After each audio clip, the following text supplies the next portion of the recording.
Et dans l'actualité également, ces pourparlers qui vont se poursuivre aujourd'hui au Caire entre les autorités turques et égyptiennes. Après une décennie de relations compliquées, les deux pays veulent pacifier leurs relations diplomatiques, ce qui explique justement la présence en Égypte d'une délégation du ministère turc des Affaires étrangères.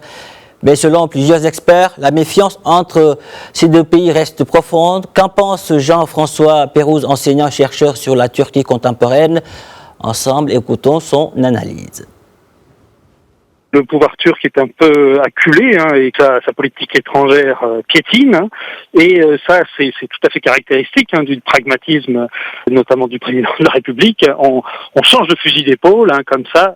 Et donc là, il y a un revirement qui est largement lié aussi à un changement dans la conjoncture régionale, vu que les camps se sont un petit peu brouillés. La polarisation qui était très forte contre l'Arabie Saoudite semble s'alléger un petit peu. Le rapprochement entre le Qatar et l'Arabie Saoudite, là aussi, tente à, sinon marginaliser la Turquie, du moins retirer à la Turquie le rôle qu'elle avait de protecteur de Qatar et d'allié un petit peu contre l'Arabie Saoudite.